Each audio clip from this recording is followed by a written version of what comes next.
continuar con esta mesa redonda que tiene el título de Derecho, Empresa y Gobierno. Esta es una mesa probablemente desesperadamente amplia en cuanto a su objeto. Derecho, Empresa y Gobierno en relación con el transhumanismo. Es tan gigantesca que creo que hay que explicar por qué la hemos planteado así.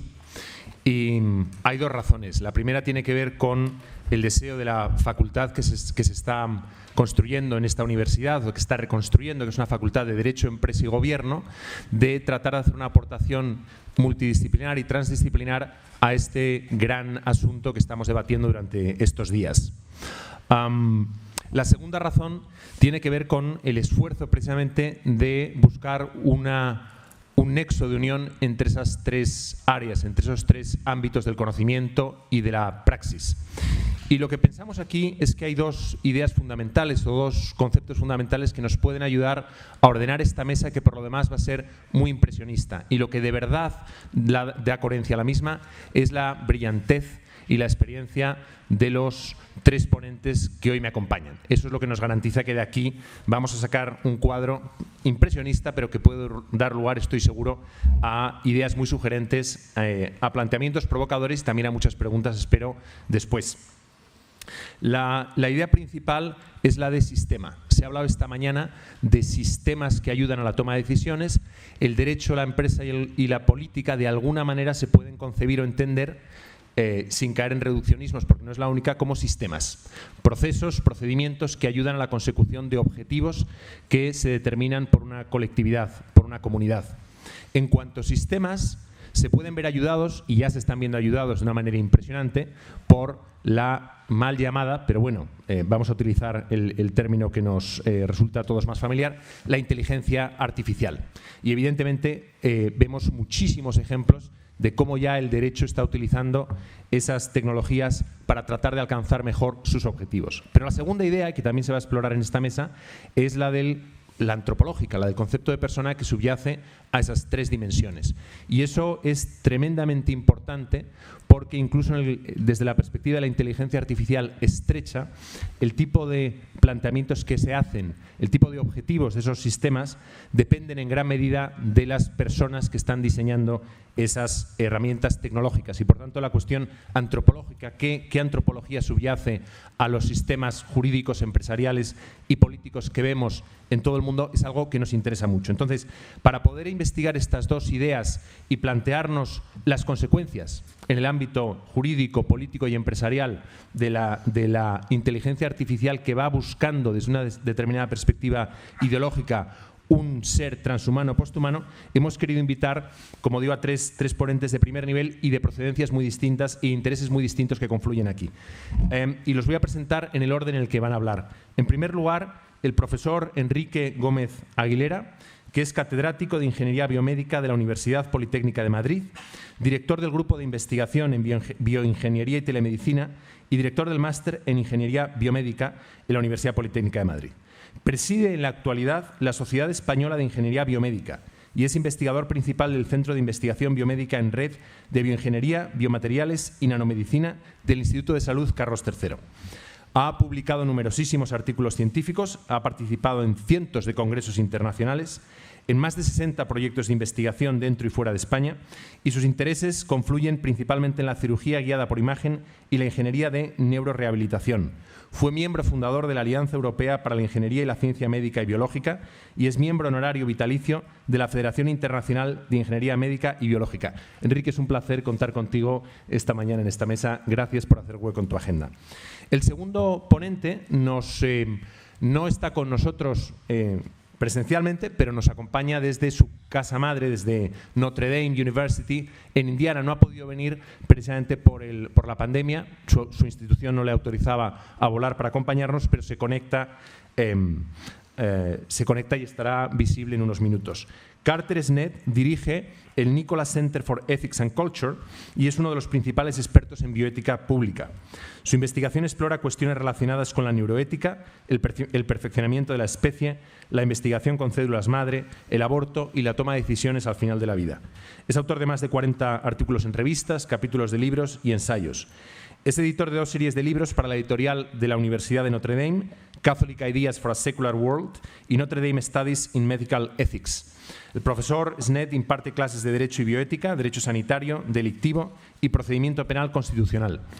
Además de su labor académica y docente, Snead ha asesorado sobre las dimensiones legales y de políticas públicas relacionadas con cuestiones bioéticas a funcionarios de las 3 ramas del Gobierno de Estados Unidos y en varios foros intergubernamentales. En el año 2016 fue nombrado miembro de la Academia Pontificia para la Vida, el principal órgano asesor en materia bioética del Papa Francisco.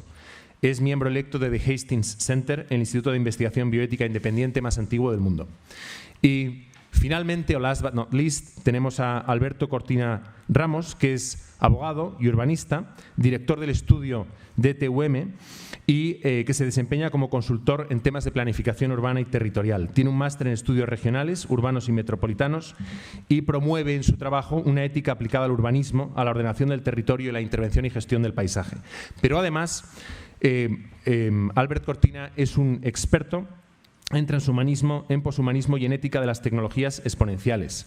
En esa línea impulsa un humanismo avanzado para una sociedad donde las biotecnologías están al servicio de las personas, de las redes de vida y del bien común. Es profesor en varias universidades, investigador y autor de un número de libros relacionados con estas materias, entre los cuales destacamos aquí Humanismo avanzado para una sociedad biotecnológica, publicado en el año 2017, y Despertar, transhumanismo y nuevo orden mundial, en el año 2021. Así que, sin más, voy a dar la palabra al profesor Enrique Gómez Aguilera para que abra la reflexión. Muchísimas gracias, Enrique. Adelante. Muy bien, muchas gracias. ¿Se me oye bien? Yo creo que sí, ¿verdad? Vamos a ver si podemos proyectar.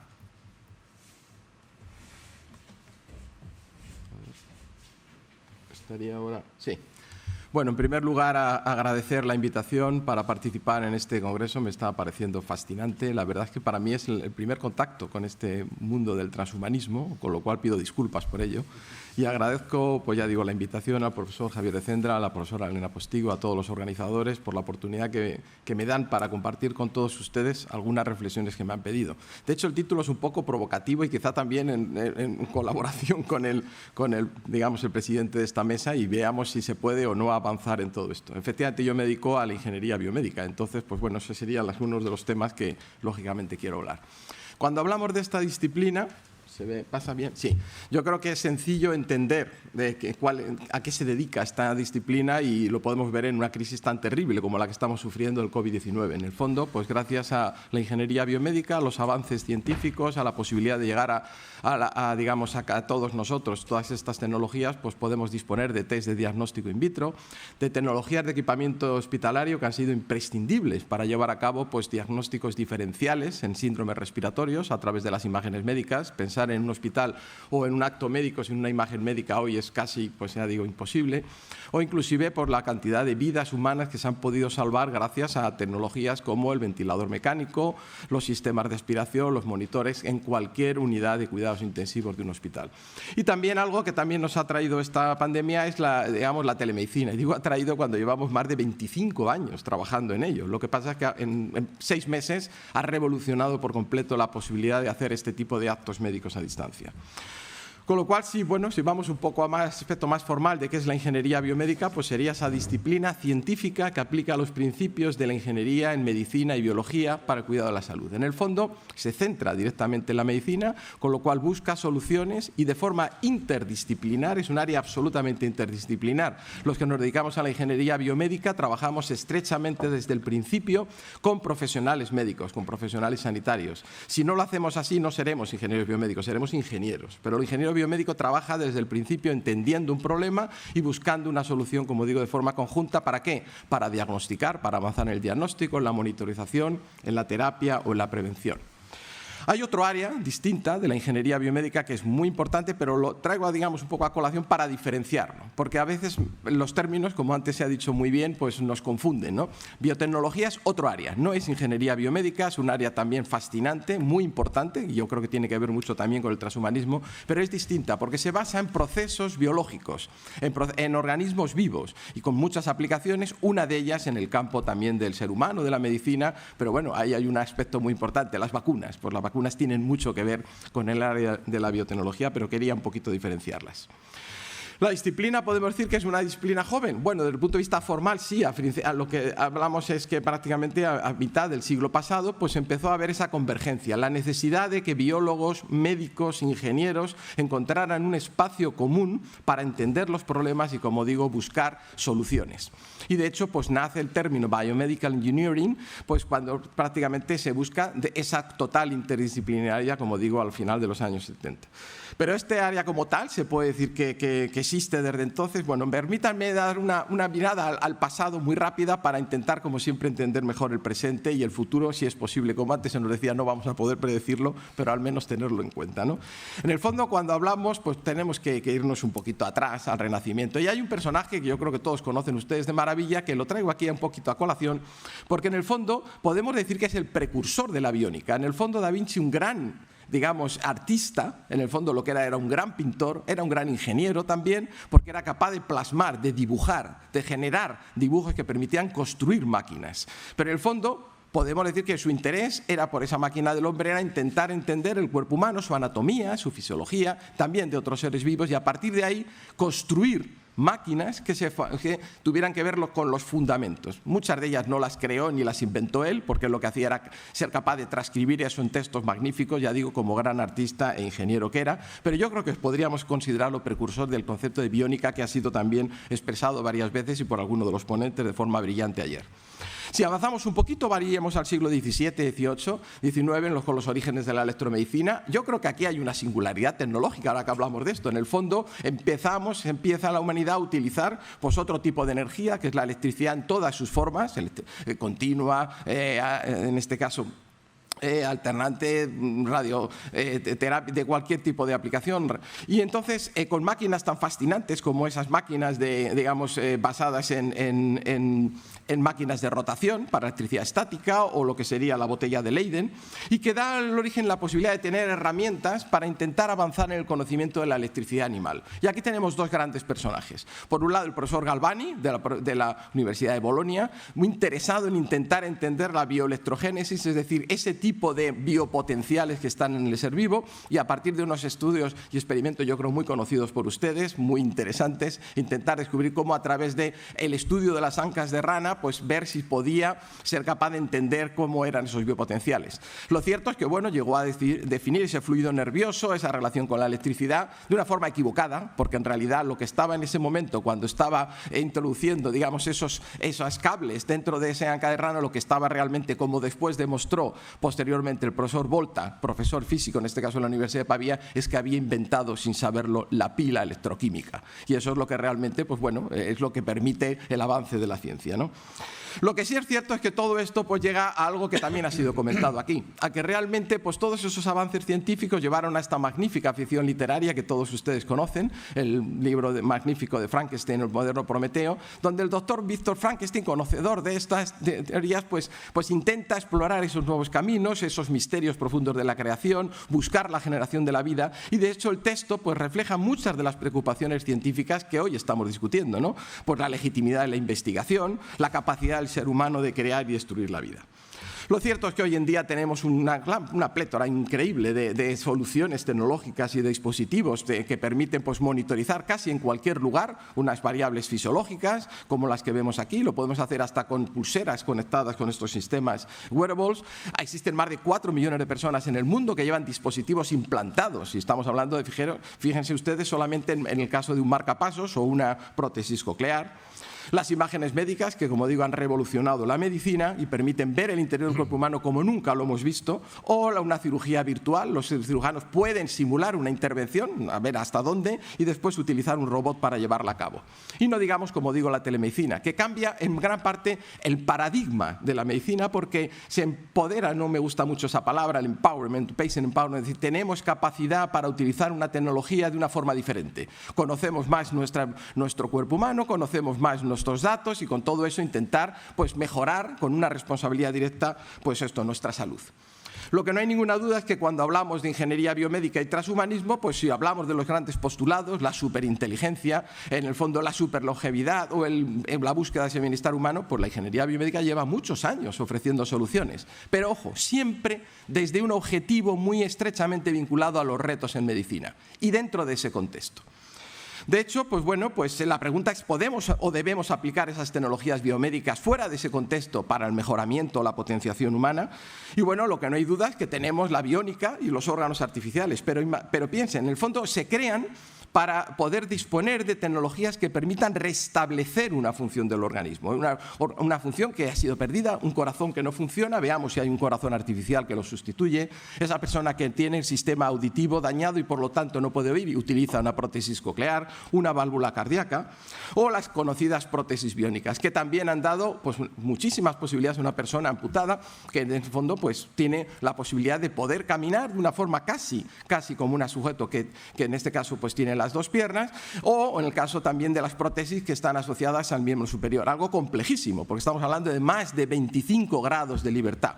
Pero la duda es, ¿podemos utilizar esas tecnologías más allá de su objetivo para hacer que los seres humanos sean más potentes, llevarlas a exoesqueletos? De igual forma con soluciones como la estimulación cerebral. Hoy podemos aplicar campos magnéticos, de manera que con esa estimulación magnética transcraneal, pues tratar e inclusive llegar a curar una depresión. Pero lógicamente estamos en este caso impactando y cambiando nuestros circuitos neuronales y lo podemos hacer con otros objetivos. No digamos con la estimulación cerebral profunda, que en el fondo estamos implantando unos electrodos a nivel subcortical y estamos también buscando pues, bueno, resolver el problema, como también se mostró, de eliminar el temblor en Parkinson, pero bueno, la pregunta de nuevo es hasta qué punto todo eso nos supone, si hacemos digamos, la utilización de esas tecnologías fuera de su contexto, riesgos asociados a su uso fuera de su objetivo original. Un proyecto muy interesante que estamos desarrollando en nuestro grupo de investigación como socio tecnológico en relación con varias instituciones, en este caso de Barcelona, que es la Universidad de Barcelona, el Hospital Goodman, bueno, por un lado, y después Harvard, para intentar conocer cuáles son, digamos, la forma de promover y mantener la salud cerebral. El objetivo es detectar de forma temprana indicadores de riesgo de la salud cerebral al paso a una enfermedad neurodegenerativa con un estudio longitudinal prospectivo de más de 5.700 voluntarios sanos entre 40 y 65 años y que además analizarlo en 7 dominios, desde un punto de vista cognitivo, físico, nutricional, el plan vital, salud general, socialización y sueño. Y ser capaces de alguna forma de conseguir algo importante, no aumentar la longevidad, sino conseguir que las personas vivan lo que tengan que vivir gracias en parte a la tecnología y a los avances médicos de la mejor forma posible, con la mejor calidad de vida. Pues todo esto nos llega a nosotros a través de una industria, y es la industria de la tecnología médica. La industria de la tecnología médica es una industria ya muy consolidada y muy estructurada a través de lo que, bueno, clasificada con dispositivos médicos, con todos los ejemplos que les he comentado antes, diagnóstico in vitro, pruebas no invasivas que se utilizan en muestras biológicas o salud digital. Esto ya son términos de mercado, ¿no? Donde estamos hablando de herramientas como la telemedicina. Fíjense que hay más de 500.000 tecnologías médicas disponibles hoy en la actualidad. Con lo cual, bueno, podemos, digamos, ver de muchos tipos. Si quieren conocerlo más, pues bueno, a través de la asociación MedTech Europe, en este caso, pueden conocer exactamente todo un poco el estado del arte de este tipo de tecnologías. Es una industria, fíjense, que mueve más de 120 billones de mercado, con más de 32.000 empresas, el 95% pymes, es decir, pequeñas empresas que realmente pues, están vinculadas a spin-offs, a startups que provienen del mundo académico, puesto que la ingeniería biomédica es un mundo muy innovador. La innovación en tecnologías sanitarias es uno de los campos principales de innovación y con más de 730.000 empleados. Pero tiene una característica, es una industria muy regulada. Y está muy regulada tanto en la Unión Europea como en el mundo norteamericano con la FDA, de manera que, bueno, no voy a entrar en detalles, pero los dispositivos están clasificados, tienen unas directivas, fíjense, no sé si las pueden ver, pero con algunas de mayo de 2021, otra que va a salir en mayo de 2022 y, como digo, lo que se puede y no se puede hacer está absolutamente regulado, existen los comités de ética en todo momento y, por supuesto, los ensayos tienen que hacerse bajo unas condiciones. Pero ¿qué pasa cuando nos vamos fuera de ese mundo regulado? Bueno, lo que no hay duda es que cada uno puede empezar a hacer el do-it-yourself help. En el fondo, pues cada vez las personas tienen más información, acceden a la tecnología, pueden inclusive colaborar entre ellas. El ejemplo del crowdsourcing, en el cual pues, durante la pandemia muchas personas distribuidas en el mundo colaboraban para construir respiradores. Bueno, algunos de ellos después no podían ser utilizados precisamente porque no eran tecnologías reguladas. Pero aparecen iniciativas como el biohacking. Es decir, terminando los dos términos, biología y hacking, el hacking en la parte más positiva, la idea de conocimiento desde el punto de vista curioso del mundo de la informática, y que llega a postular que cada individuo puede aplicar en sí mismo los avances científicos en biología sintética o en ingeniería biomédica para ampliar sus capacidades físicas y mentales, reclamando una alfabetización científica que consiga que cada ser humano sea responsable de su salud y del mundo que le rodea. Claro, son postulados muy delicados, ¿no? Porque inclusive efectivamente sería llevarlo hasta el mundo del do-it-yourself genético, que también en algún momento también se está comentando en esta conferencia. Algunos ejemplos, alguno fue introducido en la charla inaugural, en el cual pues existen empresas que implantan microchips a sus empleados para, bueno, decirles, bueno, pues pueden ustedes, en vez de utilizar su tarjeta o su móvil, pueden abrir una puerta, acceder a una máquina expendedora.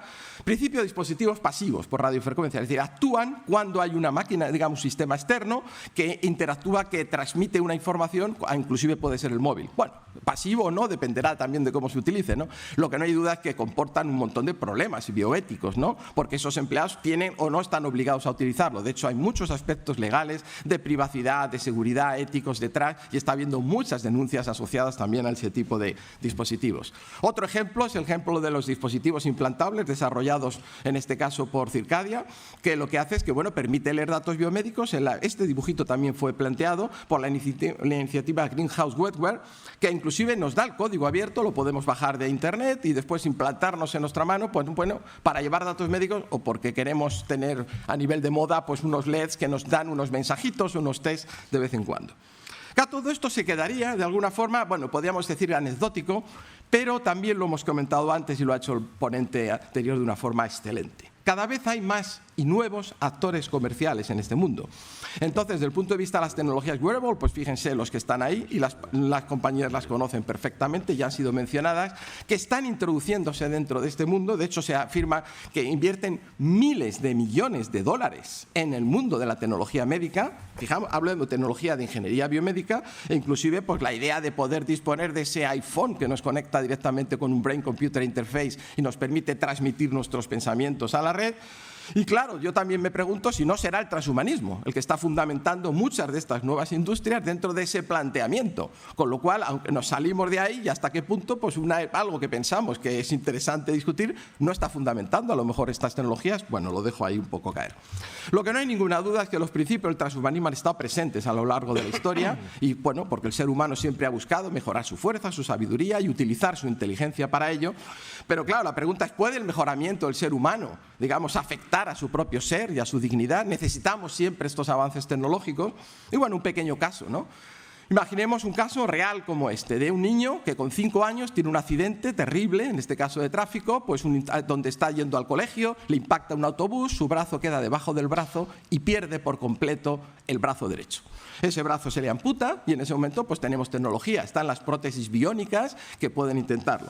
Bueno, lo cierto es que la verdad es que su utilización fue muy compleja en el caso de esta persona, pero bueno, claro que ha tenido un gran desarrollo. Y si todo, digamos, no cambia, pues representará en este caso pues a todos los españoles, en este caso pues dentro del Comité Paralímpico Español, e intentando pues bueno ganar sus medallas porque ya es un plusmarquista mundial. Ha utilizado, ha mejorado sin ninguna duda. Es otra persona y ha mejorado gracias precisamente a todo su esfuerzo, al esfuerzo de sus padres y de todas las personas que han participado. Pero no han tenido en ese momento ningún valor, digamos, todo lo que podríamos implicar en el avance tecnológico, ¿no? Nos preguntamos y buscamos el nuevo Prometeo, en el fondo, porque, claro, muchos de los postulados del doctor Víctor Frankenstein sobre la vida y la muerte, sobre eliminar, digamos, de la humanidad la enfermedad, sobre hacer seres felices y más maravillosos, pues a lo mejor podemos considerarlo pues, que muchos de estos avances son caprichos científicos, en el fondo, que se van a revelar frente a su creador, igual que en este caso el doctor Frankenstein pues, está jugando a ser Dios, a lo mejor también lo estamos haciendo nosotros, ¿no? Cuando les contamos a los alumnos en una de las asignaturas de ingeniería biomédica sobre el mundo de la cirugía guiada por imagen, los simuladores quirúrgicos, pues yo siempre les digo que, bueno, que piensen que es un simulador de vuelo y que a través de un simulador de vuelo, cómo construir un simulador quirúrgico. Y claro, el simulador de vuelo, pues en el fondo les digo, bueno, ¿qué es un simulador de vuelo? Pues un sistema que ha sido creado por un ingeniero, igual que un avión, que reproduce exactamente todas sus características, que tiene las mismas especificaciones, exactamente igual. De hecho, uno se sienta y parece que está dentro de un avión. Pero si ahora trasladamos esto a generar un simulador quirúrgico, yo les hago la misma pregunta. Bueno, nosotros podemos construir, en este caso, toda la tecnología de los simuladores. ¿Pero quién ha creado el ser humano? Y entonces, bueno, ahí les digo, depende de las creencias de cada uno, responded como queráis, ¿no? Pero no conocemos esas especificaciones. Luego, la capacidad de reproducir, digamos, el abdomen y todo lo que tiene que ver con los órganos, pues es muy limitada. No conocemos realmente porque no hemos sido los creadores de ese, digamos, ese ente como tal.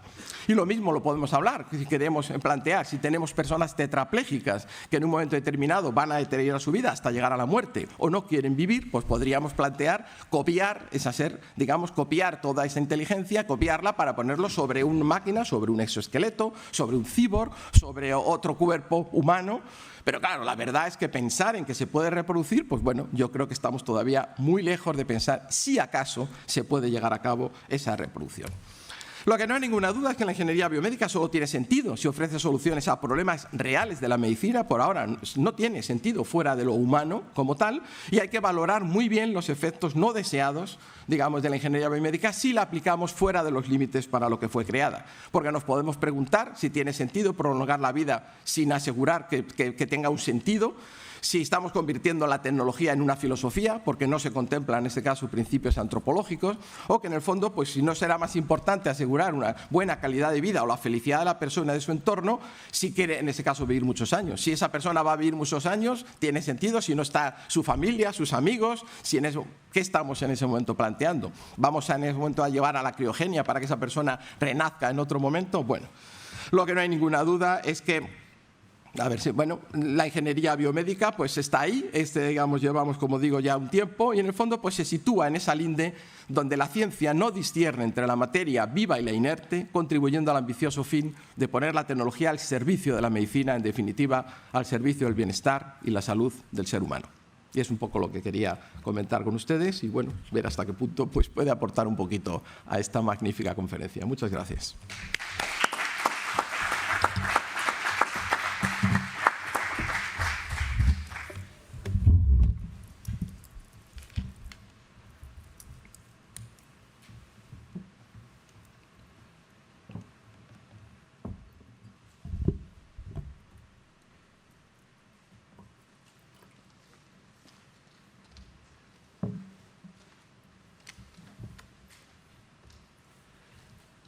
Sí, se proyecta.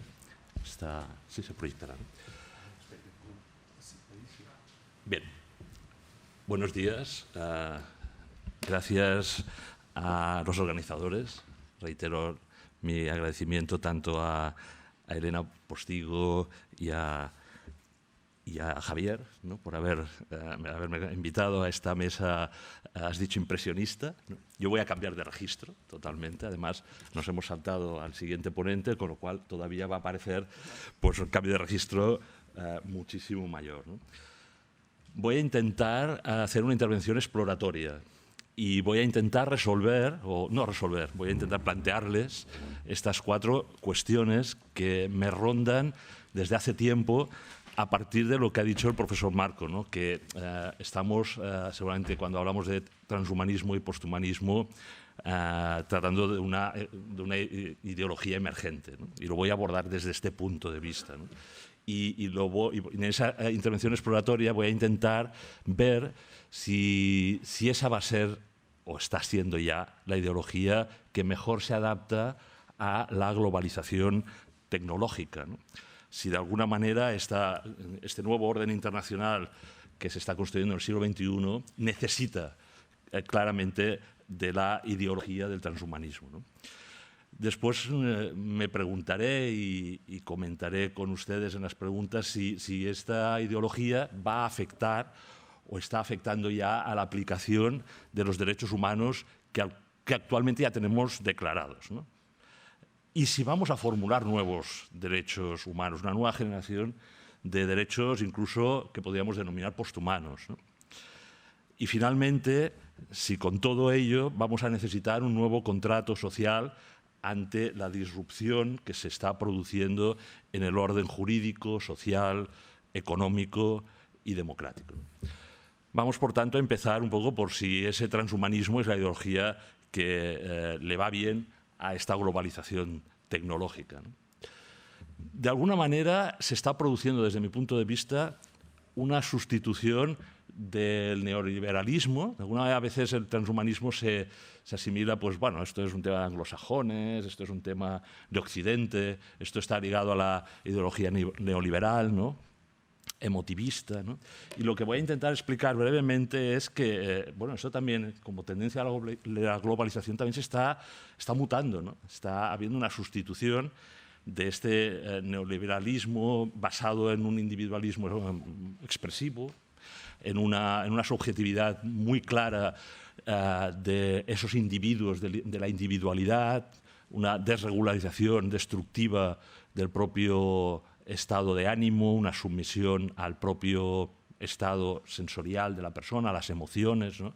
Una gestión compleja de esas emociones. Y muchas veces hasta un nihilismo, ¿no?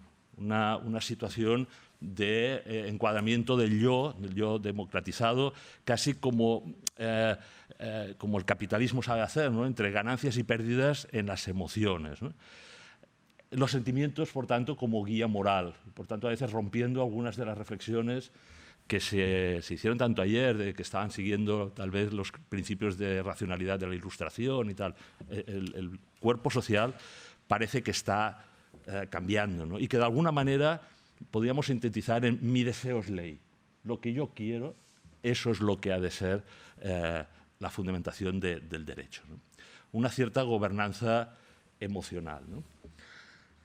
Claro, si estamos hablando de esto, de alguna manera, y he dicho que parece como que se sustituye ese neoliberalismo emotivista por un neocomunitarismo consensual, es decir, las ciertas élites están entendiendo que no vamos bien, que con tanta individualidad, que con tanta emotividad no vamos bien, ¿no? Y que en cambio las políticas tecnocráticas, ¿no? Las tecnologías, podrían servir de contención a esa disolución del propio sistema neoliberal, ¿no? Hacer más individuos socializados, ¿no? Y ahí es donde entran las tecnologías exponenciales, ¿no? El análisis de datos para guiar las decisiones individuales, ¿no? Bien, claro, esto tiene un peligro, ¿no? Que es, de alguna manera, bueno, esta recolección masiva de datos sobre nosotros, cómo se gestiona, cómo a través de psicología cognitiva, neurología, de alguna manera estamos entrando en terrenos complicados, ¿no? Otra tendencia que quería apuntar, así como de forma para variar lo clásico, ¿no? Del transhumanismo, es que también estamos pensando en si esto lo hará el Estado o si lo harán las corporaciones. Y ahí también está, de alguna manera, la gobernanza global mutando, ¿no? Podemos comentar que, de alguna manera, a través de la Agenda 2030, de la ONU, de los organismos internacionales, de las obligaciones que poco a poco las organizaciones supranacionales están imponiendo a los estados, ¿no? No son normas directas, pero sí que son unas ciertas directrices, se va como reorganizando esa globalización, ¿no? Y hay una influencia muy clara de esos organismos internacionales, pero también, de alguna manera, de las corporaciones, ¿no? Antes se ha citado unas cuantas, ¿no? Hay una galaxia de corporaciones que están intentando sustituir al Estado-nación por un cierto Estado corporativo, una alianza entre el Estado tal como lo hemos entendido, pero no sustentado en el cuerpo colectivo nación, sino en las corporaciones, ¿no? Y ahí, como hemos dicho, juega un papel muy importante los organismos globales, internacionales, como puede ser Naciones Unidas, ¿no? Por lo tanto, este es un contexto global, geopolítico, que creo que deberíamos tener muy en cuenta a la hora de saber si ese transhumanismo va a penetrar en esas élites, en esas corporaciones que están de alguna manera trazando esa gobernanza tecnológica global, si de alguna manera ese nuevo orden internacional del Estado-corporación es quien va a implementar, en Occidente al menos, ¿no? Sabemos poco de Asia, ese transhumanismo, ¿no? Claro, ojo, cuidado con este tipo de gobernanza en la cual damos no democráticamente las atribuciones, el control sobre nuestros datos, etcétera, incluso el desarrollo de esta ideología transhumanista, porque ya sabemos, ¿no?, lo que nos dijo nuestro amigo Huxley en 1932, ¿no?, que eso se podía convertir no en un mundo feliz, en esa búsqueda de la felicidad que hemos dicho que el emotivismo individualista proponía, sino en una dictadura global, ¿no? Bien, y que de alguna manera los hilos de esta transformación no sean ya los estados-nación, como he dicho anteriormente, sino esas corporaciones que sustituyen incluso al capitalismo liberal por un cierto capitalismo de Estado. Y ahí es donde nos vamos mimetizando tal vez con China, ¿no?, que es quien está desarrollando, a lo mejor sin decirlo, la ideología del transhumanismo, pues a lo mejor con más potencia y con más claridad, ¿no? Segundo apartado. Bueno, y entonces esto va a afectar a los derechos fundamentales que conocemos, ¿no? Sabéis que, bueno, de alguna manera nuestro derecho, nuestro ordenamiento jurídico, los derechos fundamentales están basados en el concepto de persona, ¿no? El concepto de persona y de naturaleza humana, tal como lo hemos entendido a lo largo de la tradición humanista cristiana, ¿no? Por lo tanto, esa disolución del concepto persona que plantea el transhumanismo, de alguna manera tendrá que afectar al ordenamiento jurídico actual, que se basa precisamente en ese concepto de persona, es un sujeto de derecho, no tanto ser humano, sino el concepto complejo de persona, de naturaleza humana, ¿no?, de dignidad y de ley natural incluso, ¿no? Por tanto, esos derechos fundamentales, ¿no?, que podemos decir que están constituidos en el concepto genérico y complejo de persona, en estos momentos están en cuestión cuando el transhumanismo lo que plantea es la abolición de la naturaleza humana, ¿no? Ese nuevo planteamiento tiene que entrar en la discusión jurídica, por eso he dicho que estamos en un ámbito exploratorio. Los juristas todavía no sabemos, creo yo, ¿no?, muy bien cuál va a ser el cambio de paradigma para el derecho si hay una persona sin naturaleza humana, ¿no?, en la cual tener que aplicar los derechos fundamentales o, de alguna manera, los derechos humanos, ¿no? A la vez que se pretende, el transhumanismo pretende esa disolución, esa abolición de la naturaleza humana, también hay una gran confusión sobre la identidad, ¿no? Y eso va a tener unas repercusiones, como vamos a ver después, en posibles generaciones nuevas de derechos transhumanos, ¿no?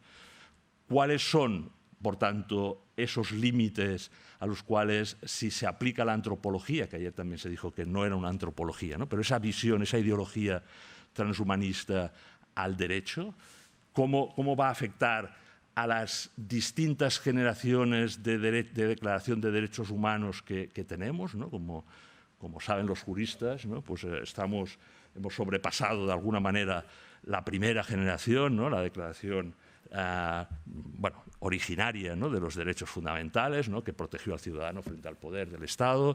Después vino una segunda que consagró los derechos sociales, ¿no? La tercera fue coherente con esta globalización ya respecto al tema ambiental, de la paz, pero estamos ahora de pleno en la cuarta generación de derechos fundamentales, todavía en el marco de la protección de la persona de la persona humana, ¿no? De la gestión de los aspectos tecnológicos, en este caso. O sea, ya no es una protección frente al Estado, sino ya hay esa intuición de que las tecnologías, ¿no? La gestión de las tecnologías pueden afectar gravemente a la persona, al ciudadano, y por lo tanto, bueno, se generan en esta cuarta etapa de los derechos fundamentales una serie de derechos que después, si quieren, pues enunciaré, ¿no? Todo esto, de alguna manera, ya está recogiéndose en la transformación digital en algunas declaraciones y manifiestos, ¿no? Por ejemplo, la Universidad de Deusto en el 2018 pues ya proclamó la Declaración de Derechos Humanos en entornos digitales, ¿no? Telefónica, por tanto una corporación, se planteó el manifiesto por un nuevo pacto digital y una digitalización centrada en las personas.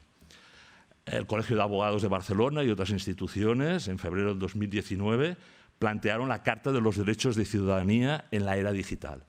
Y más recientemente, el Gobierno de España está trabajando una Carta de Derechos Digitales, a la cual también pues, el Comité Bioético de España pues, ha realizado pues, unos informes sobre cómo ven la afectación de esta Carta de Derechos Digitales, de estos derechos fundamentales en un entorno digital, ¿no?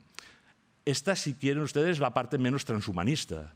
Creo que lo ha comentado el profesor Marco cuando ha dicho, bueno, estamos preocupados por el derecho al olvido en Internet, el derecho a la desconexión, el derecho a la garantía de los consumidores en el comercio digital. Todo esto los abogados, ¿no?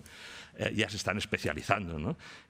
A la identidad digital, pero no quería centrarme en este aspecto, ¿no? Me quería centrar realmente en si hay una formulación de unos nuevos derechos, ya que sería la quinta generación, a partir de que la ideología del transhumanismo va calando en esas corporaciones, en esas élites, ¿no? En esos gurús que van implementando su marketing, su filosofía, sus maneras de ver la realidad, sus cosmovisiones, si va a afectar a la formulación de unos ciertos derechos humanos que ya serían casi de transición hacia lo posthumano. Y aquí no me voy a entretener, pero hay un aspecto muy importante en lo que ha comentado el profesor Gómez bueno, tenemos un derecho ilimitado a nuestro propio cuerpo. No hablo, por supuesto, de en discapacidad, en accidente. Estamos hablando de la visión transhumanista de diseñarme como yo quiero, en esa idea que he anunciado al principio de mi deseo es ley, ¿no? Y ahí, pues bueno, el biohacker planteando unas ciertas modificaciones, ¿no? La práctica incluso de la biología de garaje, ¿no? Esta de decir, bueno, vamos a descentralizar, ya no queremos desarrollar todos estos avances en los institutos, en las academias, en los centros reconocidos, regulados, lo vamos a hacer como Internet en sus inicios, ¿no? Cada uno en su garaje, lo vamos a democratizar, vamos a bueno, pues lo que decía antes, ¿no? Cada uno a su aire y de una forma, pues un tanto, desde mi punto de vista, peligrosa, ¿no? Dirán ustedes, no, pero si esto no se produce. Bueno, esta imagen ya ha salido muchísimas veces. Sí, sí, se está ya planteando, bueno, ¿por qué no puedo yo tener derecho a implantarme un chip, a un sensor, etcétera, ¿no? ¿Por qué no puedo yo, de alguna manera, transformar y modificar mi cuerpo para hacerlo híbrido, para hacerlo transespecie, ¿no? Coincidimos con la profesora Postigo, con el chico este que lleva las aletas, ¿no? Él quiere dejar de ser humano, él está en que se le reconozcan los derechos, no solo al cyborg, ¿no? Que sería el de la antena y tal, sino el de dejar de ser humano para ser otra cosa, ¿no? Y por lo tanto están haciendo ya presión ideológica. Vienen del mundo del arte, o sea que yo creo que después hay una mesa redonda sobre el tema del diseño, la performance sobre el cuerpo, el arte. No hay límite a la creatividad, ahora ya sobre mi propio cuerpo, pero nos están planteando un debate fundamental, ¿no? ¿Tendrán derecho los cyborgs, los seres humanos híbridos y los transespecie, o los reivindicarán como una nueva generación de derechos humanos? Es el derecho que ellos dicen a una identidad propia, ¿no? Pero es que también nos podemos ir, ¿no? Casi con los análisis que hacían al principio de las sesiones de este congreso, bueno, yo puedo tener derecho a modificarme porque quiero formar parte de un programa para la conquista del cosmos, ¿no? ¿Quién me lo va a impedir? va a poderse realizar, porque ya sabemos que para hacer estos viajes interestelares, pues de alguna manera vamos a tener seguramente que modificar las condiciones naturales del ser humano, ¿no? Y acabo con este apartado. Ya no es un derecho humano sobre un humano modificado, sino si estas personas electrónicas, autónomas, que ya hemos dicho que no tienen inteligencia artificial, no tienen conciencia, pero de alguna manera puede ser que empiecen a reclamar a sus programadores o sus propietarios, ¿no? Las empresas que tengan la responsabilidad de los actos que produzcan estos robots autónomos que nos facilitan la vida, de alguna manera, bueno, unos ciertos derechos, ¿no? Termino. Necesitaremos, por tanto, un nuevo contrato social ante la disrupción de esta ideología que poco a poco va calando en ese orden global, en ese estado corporativo y en nuestro orden jurídico, en nuestro orden económico y democrático. Aquí hay un tema que me voy a saltar, pero es fundamental, el tema de la desigualdad que esto puede generar. ¿Cómo vamos a resolver en sociedades democráticas que pretendemos defender los derechos fundamentales esa desigualdad que puede generar distintas velocidades tecnológicas del ser humano, ¿no? Bien, cuando estamos tratando del nuevo contrato social es porque detectamos que hay un biopoder, ¿no? Hay una serie de organismos que son los que realmente están controlando la vida, ¿no? Quieren el control general de la vida a través de las distintas fórmulas de transhumanismo que hemos comentado, y por tanto la ciudadanía, y termino con esto, y casi enlazando exactamente con lo que ha dejado sobre la mesa el profesor Marco, tendremos que hacer un nuevo contrato social. ¿Con quién? ¿Con los monopolios? ¿Con el partido chino? ¿A quién vamos a dar el gobierno de la vida, ¿no? De nuestras vidas en las próximas décadas, ¿no? Y esto realmente supone un reseteo, que es lo que también nos están planteando las instituciones económicas y mundiales, ¿no? Muchas gracias.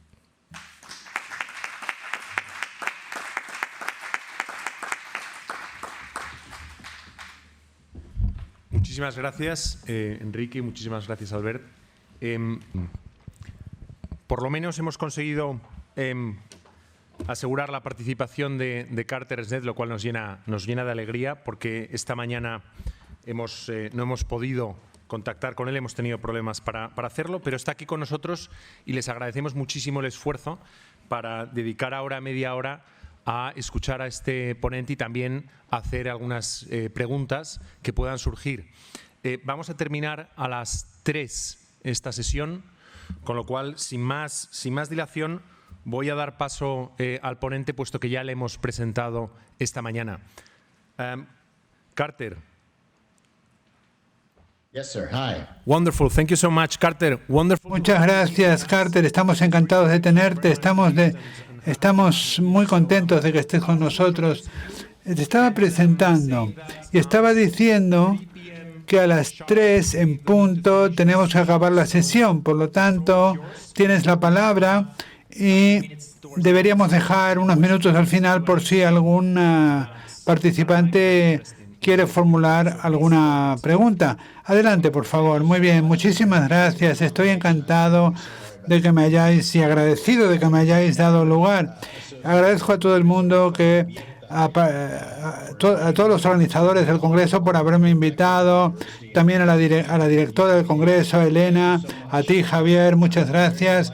Estoy encantado de poder comentar con vosotros los temas de mi último libro, qué significa ser humano y el papel que tiene el cuerpo en la bioética, que está muy relacionado con el tema del transhumanismo, que es algo un poco, que es como un poco la antítesis del cuerpo, ¿no? Parece haber aniquilado al cuerpo el transhumanismo. Lo que voy a comentar hoy tiene 2 partes. En primer lugar, el primer argumento es que el método más rico para analizar cuestiones de bioética pública es a través de lo que yo creo que es un enfoque antropológico, es decir, formulando la pregunta fundamental de qué visión de la identidad humana anima la ley y los principios de la bioética. ¿Qué tipo de persona pública ha incluido la ley en sus políticas y doctrinas para proteger y promover el florecimiento del ser humano? Ese sería el argumento metodológico, ¿no? Ahora, el segundo argumento del libro es sustantivo. El argumento que yo planteo es que analizamos los conflictos vitales de la bioética en Estados Unidos o de cualquier nación, porque no se limita a los Estados Unidos. Analizamos el paisaje bioético en lo que se refiere a las leyes y políticas. La antropología dominante que sale a la superficie normalmente es una que se parece mucho a lo que se ha descrito por los filósofos Charles Taylor o el sociólogo Robert Peller como el individualismo expresivo. Y mi argumento es que esa es una visión que no puede y no debe dar un sentido de la encarnación de la realidad humana, nuestras interdependencias, nuestras vulnerabilidades, etcétera. Por lo tanto, el individualismo expresivo no es un concepto correcto para la bioética pública ni para ningún segmento del derecho. Brevemente voy a definir lo que quiero decir cuando hablo de la bioética pública. Voy a explicar brevemente por qué yo realizo este análisis antropológico como el punto de entrada más interesante para estas cuestiones. Hablaré del individualismo expresivo y explicaré por qué creo que es una concepción incompleta del yo. Mi colega Alistair McIntyre lo dice bien, se olvida del cuerpo. Y también brevemente hablaré de un camino hacia la recuperación de la sabiduría en cuanto a nuestras vidas encarnadas, una vida que será seguida de recordar el cuerpo. Se trata de un correctivo antropológico. Y también brevemente apuntaré lo que para mí son las virtudes necesarias para una vida encarnada y para una supervivencia y un florecimiento del ser humano. Entonces, quiero empezar brevemente diciendo lo que quiero decir cuando hablo de la bioética pública.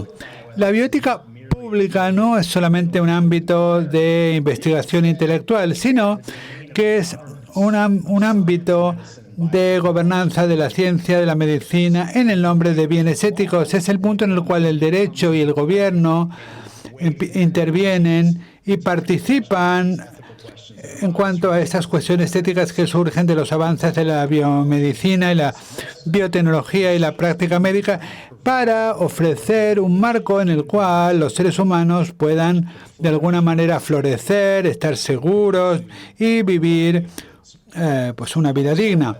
La bioética pública se ocupa de la vulnerabilidad humana, de la dependencia, de la fragilidad y de la finitud.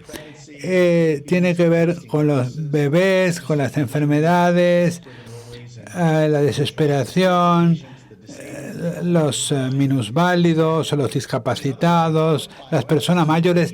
La bioética pública tiene que ver con las consecuencias de la encarnación humana y el hecho de que en el mundo nosotros lo que somos son cuerpos que viven y que mueren. Pues la bioética pública es algo que ha abordado el Consejo de Europa, la UNESCO, y abarca todos los aspectos relacionados con los aspectos de la encarnación humana, la protección del sujeto humano, luego investigaciones en cuanto a la vida fetal, el aborto, etcétera. Y en mi libro yo abordo los tres conflictos de la bioética pública: la ley y la política del aborto, la reproducción asistida y la toma de decisiones al final de la vida. Cuando yo critico las hipótesis antropológicas de la bioética pública en Estados Unidos o internacional, no critico a las personas y sus intuiciones acerca de lo que son. Lo que critico es las hipótesis de la ley, que utiliza la ley para dirigir sus doctrinas en política pública. Y yo creo que hay una asimetría entre las hipótesis que realiza la ley en cuanto a quiénes somos y cómo debemos florecer, y la realidad de quiénes somos y cómo florecemos. Y esto incluye a las personas que buscan abortos, que buscan fertilización in vitro, o aquellas que quieren poner fin a su vida con suicidio asistido. Yo no estoy diciendo no hablo de lo que estas personas creen acerca de sus propias necesidades, sino de lo que la ley asume. Y yo creo que las hipótesis de la ley no son las mismas que las necesidades, sueños y experiencias que tienen estas personas. Entonces, ¿por qué creo que la antropología es el camino más útil para comprender estas cuestiones? Y es muy sencillo. Primero, el derecho tiene que ver con la protección del florecimiento del ser humano. Para eso está la ley. La ley tiene que proteger a las personas para promover su florecimiento y puede hacerlo de muchas formas. No tiene por qué hacerlo de forma directa. La ley puede crear los espacios dentro de los cuales se pueda promover el florecimiento humano y la protección del individuo, pero también se puede hacer de forma indirecta a través de la financiación o a través de restricciones también, prohibiciones penales, intentar disuadir a personas para que no se comporten de determinadas maneras. Y entre esos dos polos hay un espectro muy amplio en cuanto a lo que puede hacer la ley para dar forma a los comportamientos, enseñarle a las personas lo que deben hacer para mantenerse dentro de los límites de la ley. Entonces, es importante la protección de las personas y la ley tiene que operar con una hipótesis en cuanto a qué significa el florecimiento humano y, por lo tanto, yo lo que digo es que la comprensión más rica de la ley, por lo tanto, es antropológica, es decir, analiza las hipótesis de la ley en cuanto a la identidad humana y el florecimiento humano. Para poder entender mejor la ley de la bioética pública hay que entender qué es una persona para la ley y ver si la ley está construida sobre un entendimiento verdadero o falso de la naturaleza humana. Las hipótesis sobre el ser humano tienen que estar presentes antes de que la ley pueda lanzar sus políticas y sus doctrinas para promover el florecimiento del ser humano. No puede haber ninguna neutralidad en cuanto a la cuestión de qué es o quién es una persona en este sentido. Cuando analizamos esos conflictos de la bioética pública, la ley del aborto, la reproducción asistida y la eutanasia, tenemos esta visión de una persona que captura algo parcialmente verdadero de lo que somos, pero deja de lado algunas de las verdades esenciales de quiénes somos y por lo tanto no puede comprender cuáles son nuestras necesidades fundamentales y protegernos de forma adecuada, especialmente proteger a las personas más vulnerables como las personas mayores y las discapacitadas. Esto se llama el individualismo expresivo, que considera a la persona como una yo individual, atomizado, abstraído de cualquier conexión o cualquier vínculo con familia, comunidad, religión, asociaciones voluntarias, cualquier tipo de realidad externa que pueda existir o realidades con las que pudiera estar conectado que definen quiénes somos y cuál es nuestro ofrecimiento. Todo esto de alguna forma separa de nuestra realidad, se nos considera como un yo atomizado e individual y este yo está definido por la voluntad y por la mente, definido con un marco cognitivo. Lo que nos hace una persona en este sentido es la voluntad o la capacidad de tener voluntad, la capacidad de elegir, la capacidad de definirnos en relación con verdades universales. Y el cuerpo es importantísimo para poder perseguir estos objetivos que se construyen libremente desde dentro de la voluntad individual, que es lo que define la persona. Y como digo, la persona en este contexto se la define como una persona que puede elegir. Y el florecimiento humano se define como la persecución de proyectos de nuestra propia construcción. Hay un imperativo de vivir y experimentar nuestra propia autenticidad. Estamos en el mundo de la filosofía de Marco Fendel. Somos una fuente original de argumentos válidos. La verdad está dentro, no está afuera. La única voz moralmente definitiva procede de dentro y puede ser original, incluso transgresora. Para utilizar una frase filosófica, estamos hablando de los los elementos antiteológicos no son normativos. Lo único normativo es nuestra voz interior. No puede haber obligaciones no elegidas. Nadie me puede obligar a menos de que yo elija a priori dar mi consentimiento para dar ayuda o para comprometerme con cualquier tipo de interacción. No hay tal cosa como una obligación no elegida. Las relaciones personales son muy importantes, incluso las relaciones familiares son muy importantes para estos fines. A menudo, pues, se nos ve como adversarios aislados. Hay una visión muy limitada de los bienes éticos dentro de esta visión. La autonomía es el bien más alto al que todo el mundo está subordinado. Y el papel del gobierno es eliminar cualquier tipo de limitación y ofrecer las condiciones para afirmar el yo individual y quitar cualquier limitación pública y privada, incluso limitaciones nacionales que pueden impedir la aserción del yo individual y el despliegue de la voluntad. Y esto es algo muy similar a lo que dice el transhumanismo. O sea que este individualismo expresivo se olvida del cuerpo, ignora la realidad corporal, porque solamente comprende a la persona a través de la lente de su mente o de su voluntad y se olvida del hecho de que de hecho somos una unión dinámica de mente y cuerpo y nuestros cuerpos son una parte esencial de nuestra realidad, definen el yo de una forma esencial y como somos cuerpos en el tiempo, somos frágiles, corrompibles, envejecemos, nos enfermamos y morimos. Por lo tanto, cualquier persona, independientemente de quién sea, está sujeta a las realidades del cuerpo. Esto significa que hay una dependencia mutua, vulnerabilidad, límites naturales y estos son todos, incluye a todo el mundo, depende de los demás para su supervivencia, su florecimiento, incluso en el mejor de los casos, seguimos una pendiente hacia arriba, pero luego empezamos a declinar a una dependencia total. Y por ese motivo, los cuerpos encarnados, para su supervivencia y su florecimiento, requieren lo que MacIntyre define como redes de ofrecimiento y recepción, es decir, compuestas de personas que quieren hacer que el bien de los demás sea su propio bien, es decir, nos hacen falta redes de personas que estén dispuestas a hacer que su bien sea el bien de todos, sin buscar nada a cambio.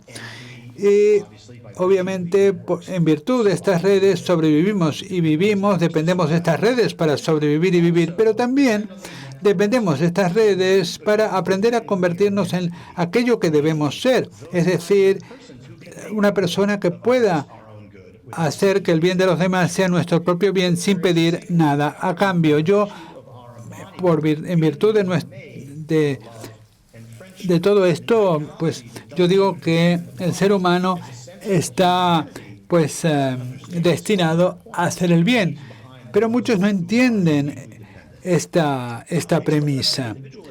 El individualismo expresivo es muy miope porque no tiene previstas las vulnerabilidades, no reconoce lo de las obligaciones no elegidas y deja detrás de sí aquellas personas que son incapaces de florecer bajo los auspicios del individualismo expresivo. Deja atrás a los niños, a los mayores, a los discapacitados, porque no son capaces de florecer a través de la lente del individualismo expresivo. Por lo tanto, ¿qué debemos hacer para recuperar una antropología que realmente diga la verdad? Es verdad que somos libres y que somos individuales y diferentes, pero esa no es toda la verdad de quiénes somos, porque se olvida de la realidad de la encarnación y tenemos que recordar el cuerpo, tenemos que reconocer y aprender a participar en estas redes de dar y recibir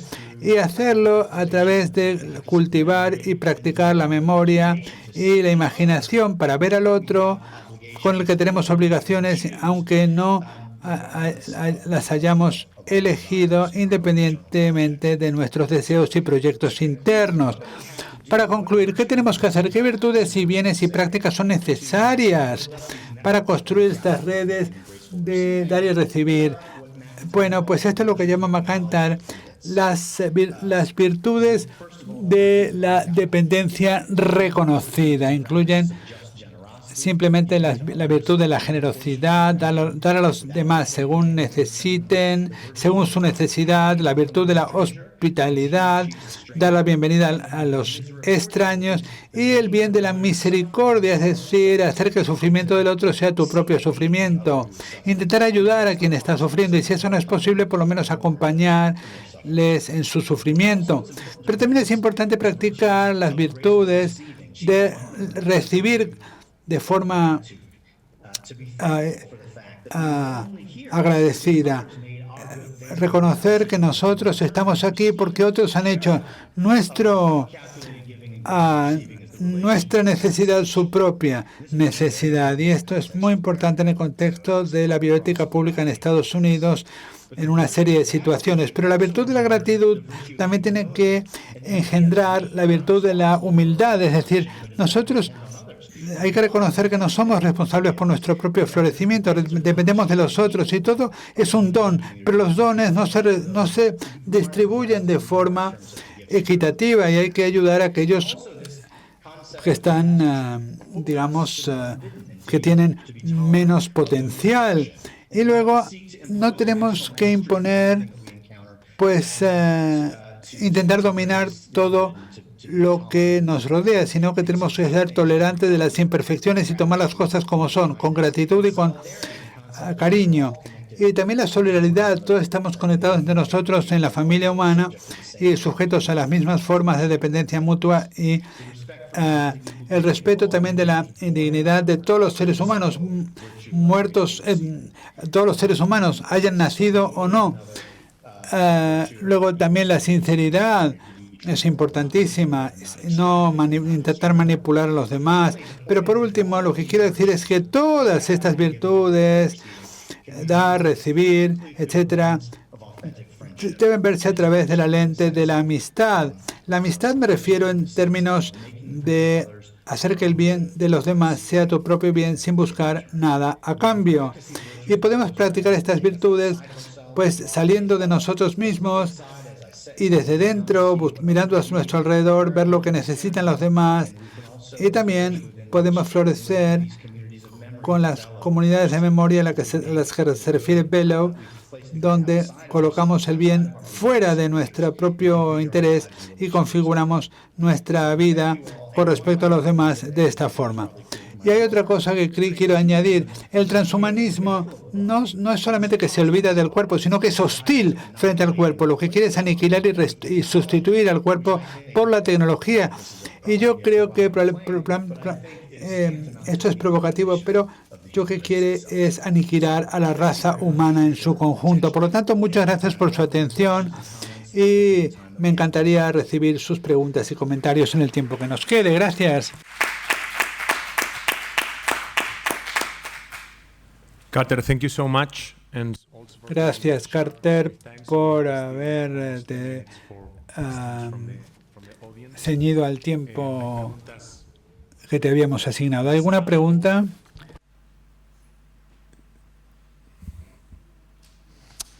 Hello, thank you very much for the talk. Muchas gracias por su charla. On the virtues to be cultured. Es mejor, en particular, quiero señalar que una de las virtudes que usted mencionaba, la humildad,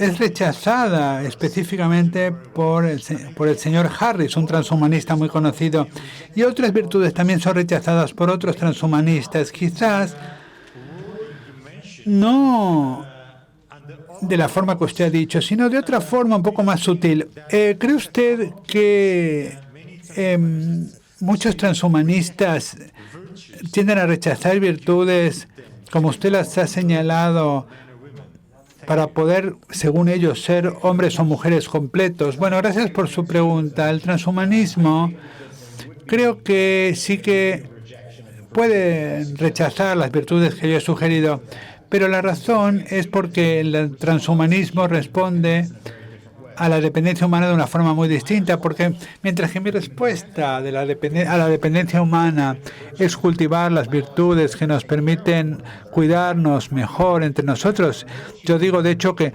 somos más humanos precisamente cuando cuidamos de los demás. Yo creo que el transhumanismo es que la respuesta a la vulnerabilidad humana no es intentar encontrar formas en las que podemos cultivar nuestras redes de dar y recibir, sino utilizar la tecnología para separarnos de los unos de los otros, para ser independientes, para eliminar los problemas a través de la tecnología y no a través de una acción colectiva. Y esto es la antítesis de lo que yo defiendo, porque yo defiendo que somos más humanos cuando nos ocupamos de los demás, somos más humanos cuando nos abrazamos y cuando pues nos damos cuenta de que pertenecemos a una comunidad única, mientras que el transhumanismo nos quiere liberar de los demás y de nuestras dependencias. Y básicamente yo creo que el fin último es eliminar a la humanidad. Hola, buenas tardes. Muchas gracias, Carter, por su presentación. Estoy muy agradecido por haber tenido la ocasión de escucharle.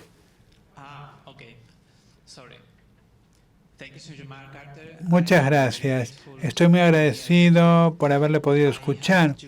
Tengo dos preguntas. La primera tiene que ver con el humanismo como una plataforma de la ética pública, y la segunda tiene que ver con la nota crítica que usted ha hecho contra el transhumanismo. Quiero preguntarle si piensa que otro tipo de humanismo basado en una vulnerabilidad positiva, una vulnerabilidad como vulnerabilidades manifestadas por la interdependencia, etcétera, podría ser bueno para una buena plataforma, ¿no?, para la ética pública. Y luego también la bioética pública. Y también usted ha dicho, bueno, es verdad que el transhumanismo busca superar la finitud del ser humano a través de la tecnología, pero me gustaría preguntarle si usted cree que es posible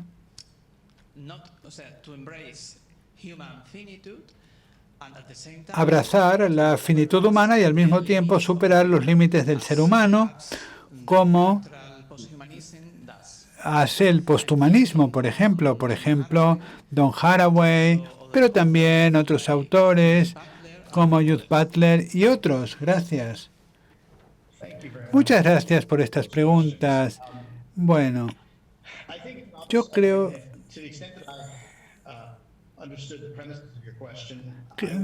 yo diría, y espero poder responderle, es difícil. Uno de los desafíos es no valorizar la finitud humana y los límites naturales de una forma que nos impide buscar solucionar estas cuestiones a través de la medicina convencional y las terapias convencionales. El puzzle, el dilema para personas que ven el mundo como lo veo yo es buscar una forma para, pues, adoptar las terapias, pero rechazar el concepto de la mejora que el transhumanismo, pues, abraza fervientemente. Precisamente, según ellos, no hay límites para el deseo individual de las personas. Desde luego, la única forma de definir la terapia y la mejora, la terapia no es hostil a nada de lo que he dicho hoy. Yo, desde luego, acepto el concepto de utilizar la tecnología, la biotecnología y la biomedicina para aliviar el sufrimiento humano, para curar a los enfermos y para que los individuos puedan florecer más. Pero la clave, y creo que este es en lo que yo más difiero de los transhumanistas, es que para definir la diferencia de la mejora con la terapia hay que definir el concepto de la salud en sí misma. Y mi propia opinión es que si abandonas la posibilidad de es decir, si abandonas la definición tradicional de la salud, como se ha definido tradicionalmente, si abandonas la posibilidad de un estándar objetivo de salud, entonces todos nos convertiremos en transhumanos porque todos estaremos comprometidos con un estado de salud que estará definido simplemente por mis deseos y mi voluntad. O sea, es la aniquilación de la práctica médica en sí misma, porque la medicina es un arte y está organizada alrededor de un conjunto de bienes objetivos, administrar la medicina para aliviar el sufrimiento. Pero si la salud humana solamente se define por deseos individuales del sujeto, no hay ningún bien hacia el cual puedas orientar la medicina y simplemente se convierte en un conjunto de destrezas técnicas que se aplican a los consumidores para satisfacer sus necesidades y sus deseos. Y los doctores no podrán formular la pregunta de si su arte hace que un cierto desarrollo pueda contribuir al florecimiento de un paciente, porque todo será subjetivo. Y eso me parece a mí una plataforma muy insegura para la práctica de medicina. Por eso creo que el transhumanismo al final se derrota a sí mismo, porque no solamente quiere aniquilar la humanidad, sino que quiere hacer que la práctica de la medicina sea imposible.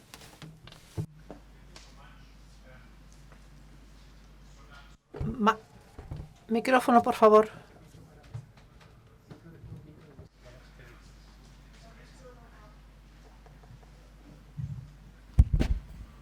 So, Carter, thank you so much. Muchas gracias, Carter. No estoy seguro de que tengamos tiempo para una pregunta. Creo que tenemos una pregunta más. Yo tengo tiempo. Puedo contestar todo lo que quieran. Estoy viendo aquí Parece que pueden ir adelante. La última pregunta. Muchas gracias. Una breve observación, profesor.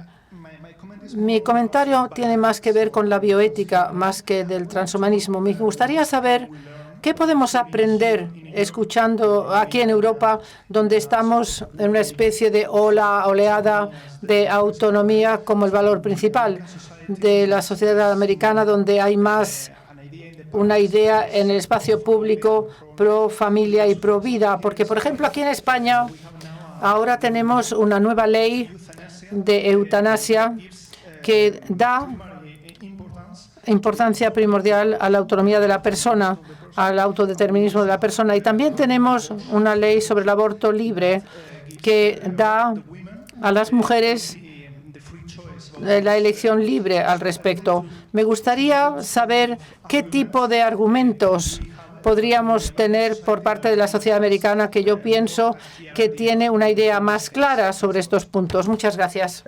Gracias por la pregunta.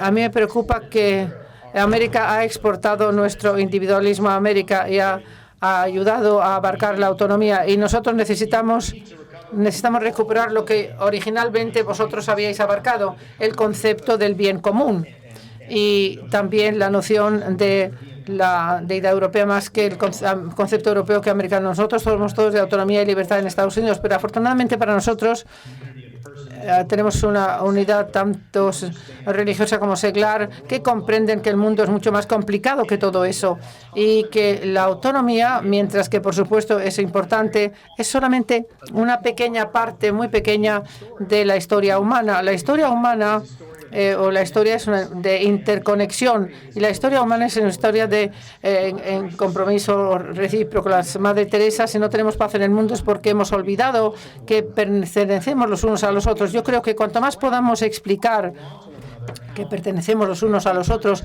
y como en el contexto del aborto, por ejemplo, la lente de la autonomía descubre el aborto de una forma tan distinta, describe a la madre y el niño como extranjeros animados que tienen un conflicto sobre los recursos escasos humanos, el cuerpo de la madre misma. Y cualquiera que nunca haya amado a alguien, o mujer embarazada, y el milagro del embarazo y del parto, comprenden que eso no es así, que de hecho la forma en que se describe el contexto del embarazo humano para decir, y tenemos que, a nosotros que nos preocupa el niño no nacido, queremos restablecer la pregunta por el conflicto trágico que afecta a la madre y al niño. Y comprendemos que hay una tragedia que abarca a la madre y al niño. No respondamos intentando asignar los derechos y intentar que lo resuelvan de una forma entre adversarios. Cuando la madre y el niño están en peligro, pues corremos a ayudarles. Y esto es la solución que tenemos nosotros. Como Provida, nosotros amamos a la madre, al bebé, comprendemos su unión, sabemos que ambos están bajo estrés, ambos requieren nuestra necesidad, apoyo y amor. Y yo creo que políticamente este tipo de amor radical y hospitalidad se van a transformadores en los corazones de aquellos que están tan comprometidos al aborto y a la eutanasia. Otra pregunta. Michael Baggett, trabajo en Roma. Soy de los Estados Unidos. Muchas gracias por su presentación. También he apreciado mucho el último libro que ha escrito usted. Acabo de terminar el estudio doctoral sobre el transhumanismo, que lleva una perspectiva que intenta poner la ley moral en diálogo con el transhumanismo de Oxford, como Bostrom o Sabalescu, que no se va a llamar a sí mismo transhumanista, pero sí da las bases filosóficas para muchos otros transhumanistas.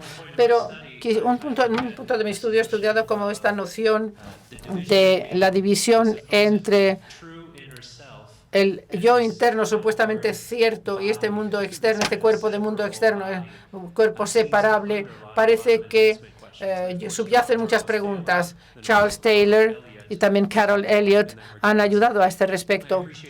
He apreciado su trabajo sobre el individualismo expresivo y estas preguntas de antropología subyacentes que realmente unen a muchos de estos temas biotécnicos. Me pregunto si ves este tipo de continuidad que esté funcionando. Yo creo que hay muchos transhumanistas que lo tienen bastante claro en cuanto a adoptar una noción radical de la autocreación y la autodeterminación.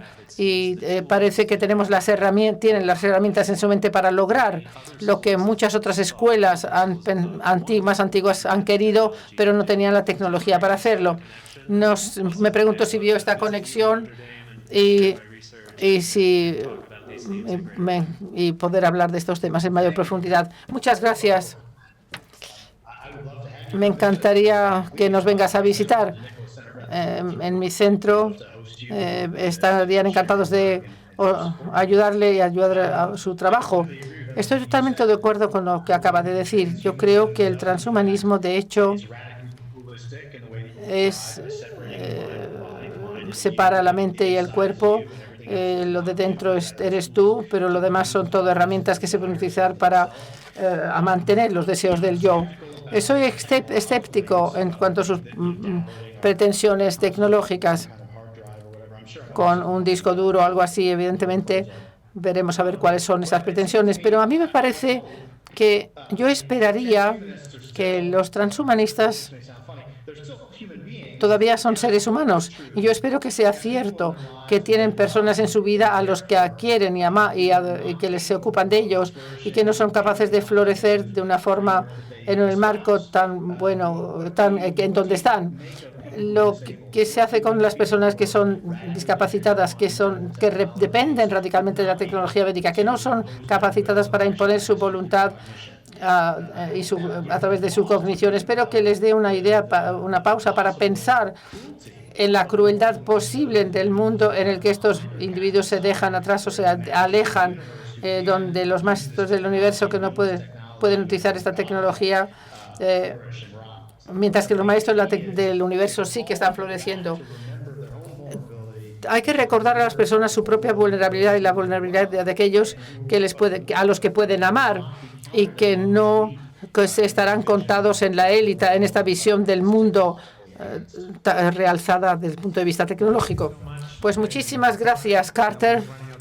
Nos estamos quedando sin tiempo, pero quisiera agradecerle por el esfuerzo. Estamos encantados de haber podido escucharle al final.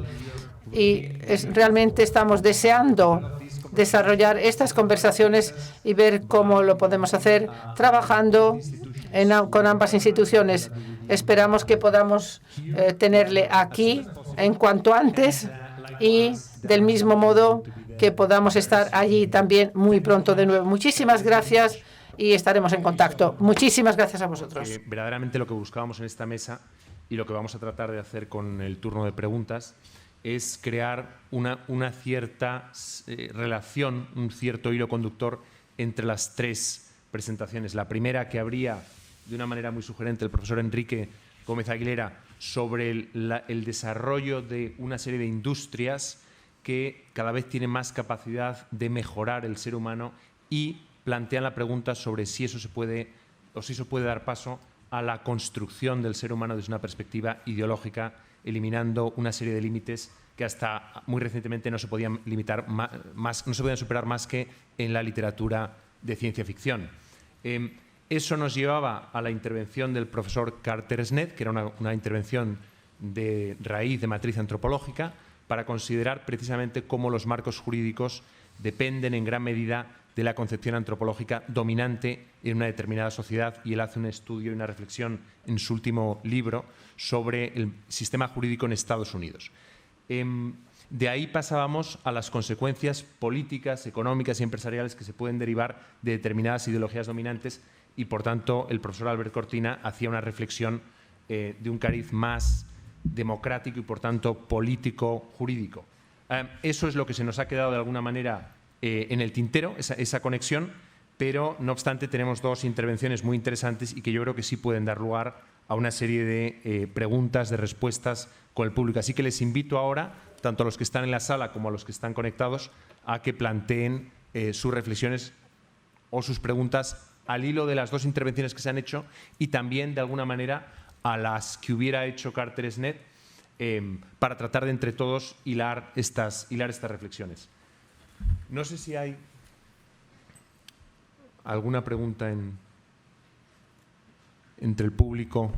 Sí.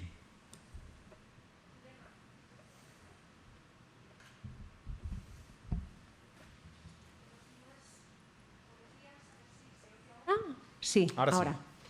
Bueno, pues respecto a esa pregunta antropológica que comentaba Javier, tenemos un par de preguntas en concreto. Una de ellas se plantea si puede afirmarse que la ideología transhumanista quiebra los verdaderos fines humanos en relación a la beatitud como fin último y trascendente de la persona humana. Si les parece, luego planteo la segunda. O si lo prefieren, las planteo juntas. Quizás mejor juntas. Venga, pues vamos a por la segunda, también relacionada con el aspecto antropológico. Plantean las exposiciones que ustedes nos han compartido, plantean una gran pregunta, en opinión de alguno de los que participan online, que es ¿qué es lo que define al hombre para ser concebido como hombre? ¿Cuál es la naturaleza filosófica y material que define al hombre? ¿Y es este límite el que debería tener consideración la ciencia y el derecho para afrontar la evolución tecnológica? Gracias. Muchísimas gracias, Zulema. Yo creo que en el contexto de esta mesa redonda, tal y como está ahora, sin la participación de Carter Snead, lo que podemos hacer es lo siguiente. Esas respuestas evidentemente están dirigidas a Carter. Aquí lo que se podría tratar de hacer, si les parece bien al profesor Enrique y al profesor Albert, es tratar de partir de esas preguntas para llevarlas al terreno de sus ponencias, empezando quizás por, Albert, si quieres, por las implicaciones jurídicas y en el orden político y democrático de una determinada concepción antropológica. Creo que tú has hecho referencia a ese asunto y quizá podemos a partir de ahí desarrollar una respuesta que, no siendo completa, pero por lo menos nos lleva al ámbito en el que ahora nos podemos mover con más comodidad. Sí, nos ha faltado el profesor Carter. Bien, yo creo que al hilo de lo que he comentado, que el ordenamiento jurídico, el derecho, de alguna manera, tiene siempre como sujeto a la persona, es clarísimo que detrás del concepto persona hay una visión antropológica, ¿no? y de ley natural incluso, ¿no? Desde nuestro punto de vista más de humanistas cristianos, ¿no? Por lo tanto, con todo lo que se ha explicado durante estas sesiones en las cuales, bueno, simplemente lo que se quiere es superar a la persona, lo que se quiere es una antropología o un movimiento filosófico, ideológico que pretende esa superación. Yo no sé hasta dónde nos puede llevar, repito, esa disrupción en el concepto de ordenamiento jurídico tradicional. Piensen ustedes que venimos del derecho romano, venimos de una tradición del derecho civil, venimos de toda una tradición que los juristas además somos muy conservadores, ¿no? Y no anticipamos, como hacéis los científicos o incluso los filósofos, ¿no? Con estas preguntas y esta anticipación sobre cuáles pueden ser las consecuencias de determinados actos. Los juristas venimos siempre detrás, ¿no? ¿Y qué quiere decir esto? Quiere decir que cuando alguien formule, si es que alguien lo formula, esa visión antropológica que quiere el transhumanismo, yo creo que no lo formulará, porque creo que la profesora Postigo lo dijo muy claro, ¿no? Es como una colección de ideas, pero no hay una base antropológica fundamentada con unos pilares sólidos como los que han fundamentado nuestro ordenamiento jurídico, nuestro concepto, repito, de persona en el derecho, ¿no? Y de los derechos fundamentales. Por tanto, la respuesta se me hace difícil, ¿no? Entender cómo ellos, ¿no? Que serían los que, más allá de la ley del deseo, que es la que estaba comentando, es decir, yo quiero ponerme una antena, yo quiero ponerme un implante para tener unas capacidades, ¿no? Y eso lo que quiero es que el derecho me lo reconozca. No hay una reflexión alternativa antropológica que afecte, desde mi punto de vista, al actual ordenamiento jurídico. Se disuelve el concepto jurídico de persona, pero no hay una alternativa desde mi punto de vista.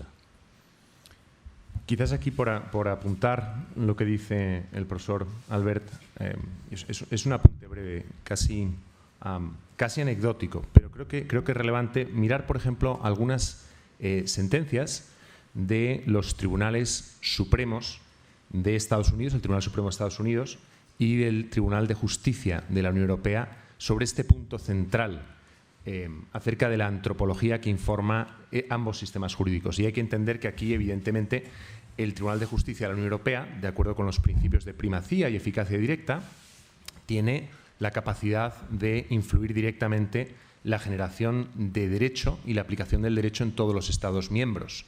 Por tanto, de alguna manera, sin entrar en temas técnico-jurídicos, pero sí se configura como un tribunal supremo / constitucional en el ámbito de la Unión Europea. Y que me perdonen los juristas por la simplificación aquí. Hay una sentencia muy reciente de ese mismo Tribunal de Justicia, como digo, elijo entre varias, que es el asunto Colson del 5 de junio de 2018, donde el Tribunal de Justicia tiene que decidir el concepto de cónyuge que informa todos los ordenamientos jurídicos de los Estados miembros.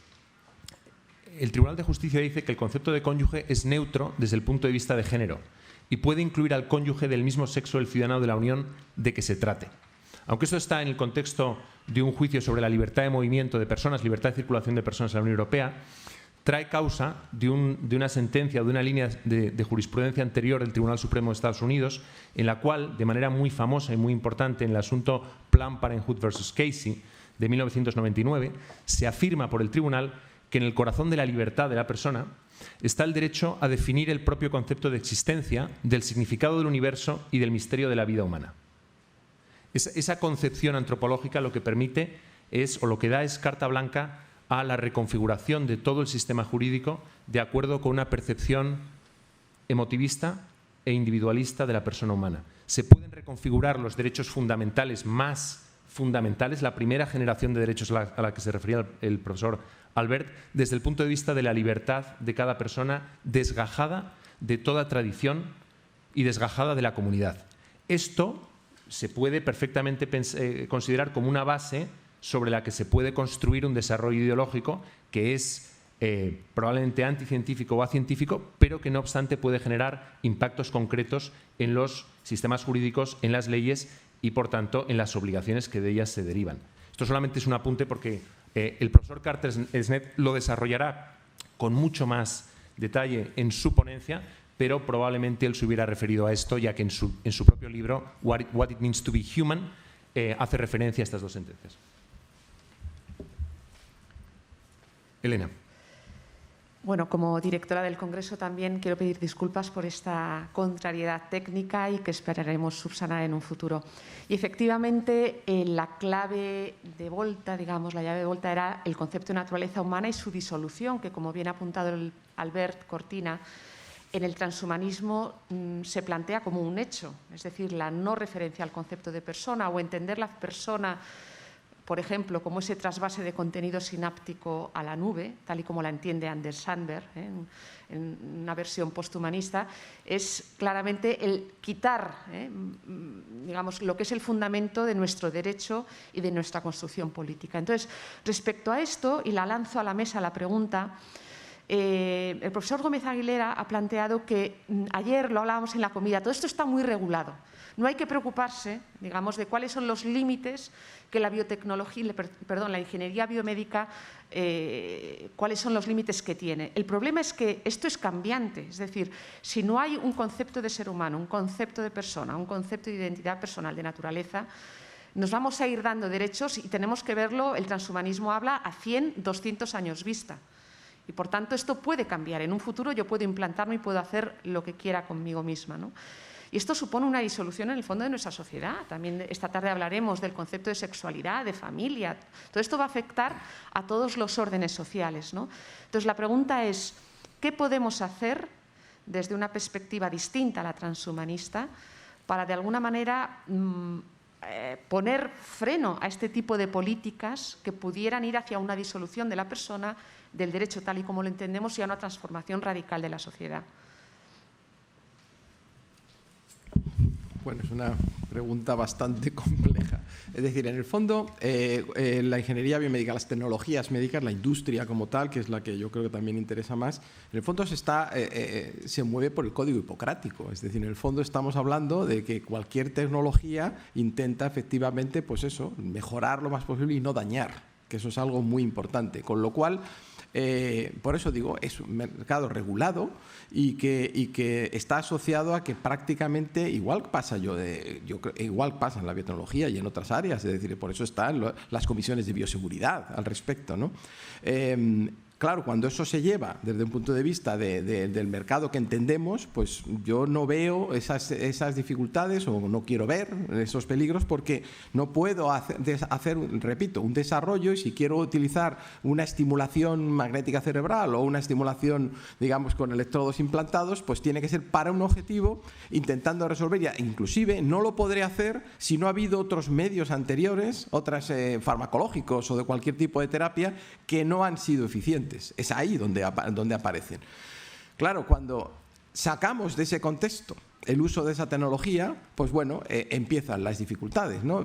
Las tecnologías también están protegidas. Es decir, de hecho, el problema que pasó con el COVID y la utilización de las tecnologías vinculadas a los respiradores es que estaban registradas y no se podían utilizar. Algunas empresas dijeron, bueno, la solución necesitamos puntualmente, porque era puntualmente el uso de una tecnología que no era capaz de producirse, pero sí se sabía cómo. O sea, había mucha gente que tenía capacidad de reproducir esos respiradores, pero claro, estaba registrada, estaba patentada, no se podía, digamos, decir, bueno, pues tenía que abrir esa tecnología, y algunos lo hicieron, algunas empresas lo hicieron, otras no, y se pudo realizar. Pero claro, eso es como hoy está. Claro, si eso lo sacamos fuera de ese contexto, y entonces yo creo que habrá muchas tecnologías que no podremos fácilmente reproducir. Es el mundo software y el mundo de esa, yo también comparto, mal llamada inteligencia artificial. En el fondo son algo, digamos eso, procedimientos informáticos que son capaces de analizar unos datos, que estoy totalmente de acuerdo, digamos, de una forma que maneja, en este caso, un profesional, como hacemos nosotros, porque están utilizándose en todo dispositivo médico, tienen procedimientos, algoritmos que llamamos inteligentes. Bueno, llamamos inteligentes porque es la forma mal usada de utilizarlos. Simplemente que utilizan, pues eso, algoritmos heurísticos que resuelven un problema. Claro, cuando habrá cosas que estén muy protegidas, y yo entiendo que eso no va a ser fácil, porque hay un mercado detrás y no van a dejar que esa tecnología se pueda, y otras no tanto. El tema del biohacking está ahí. En el fondo la tecnología es de un coste más económico, se puede realmente hacer, digamos, de una forma clara, y mi preocupación, repito, son las otras compañías, que lo estaban ustedes mencionando todo, las otras corporaciones que tienen capacidad, puesto que invierten muchísimo, que hacen los Musk, es decir, tienen una capacidad de innovación y una capacidad tecnológica que reproduce reproduce esa tecnología, y no digamos el mundo chino, que en el fondo pues ha sido siempre especializado en ese. Es decir, en el fondo es que muchas de las tecnologías, cada vez más en el mundo de la tecnología médica, vienen de Asia, ¿no? Si en ese momento eso se puede reproducir, pues en el mundo hardware, que es el más complejo, probablemente se pueda. En el mundo software es mucho más sencillo, porque muchos de estos procedimientos no pueden fácilmente protegerse, ¿no? Y la otra amenaza viene efectivamente del mundo de los wearables. En el fondo, esa tecnología que no se crea para un objetivo de salud, en el fondo el fitness y el bienestar, y de hecho las grandes empresas que hacían sus pulseras, las grandes empresas de tecnología médica como Philips, han fracasado o han abandonado porque consideran que no pueden utilizar ese tipo de dispositivos para un objetivo médico, para un objetivo de salud. Y no lo. Entonces, claro, cuando hacemos los proyectos de investigación que hacemos, nos cuesta hacer, tenemos que manejar el Fitbit y otros que tienen otro objetivo, pero eso sí, lo haces bajo unas condiciones. Sabes que todo lo que haces tienes que aportarlo, que tienes que dejar sus datos y que estamos continuamente enviando información que no sabemos cómo se utiliza. Y esa es la verdad, no sabemos cómo se utiliza. Entonces, bueno, yo sí veo esa amenaza, digamos, en el caso de las grandes corporaciones, de las grandes empresas que son, en el fondo, de las tecnologías de la información, Yo soy ingeniero de telecomunicación de base, ¿no? De formación básica, y efectivamente, pues sí, están detrás, ¿no? No sé de qué forma podría haber, se pueden llevar a cabo esos códigos regulatorios ético-legales para que esas empresas, bueno, no lo sé si ya los han superado todos, ¿no? Repito, hasta qué punto se puede controlar que hoy sepan estas grandes compañías que estamos aquí todos sentados y que estamos hablando, lo hemos comentado, ¿no? Saben que estamos aquí y eso se sabe. Nuestros móviles lo permiten hacer esa información. No tengo una respuesta sencilla. Elena.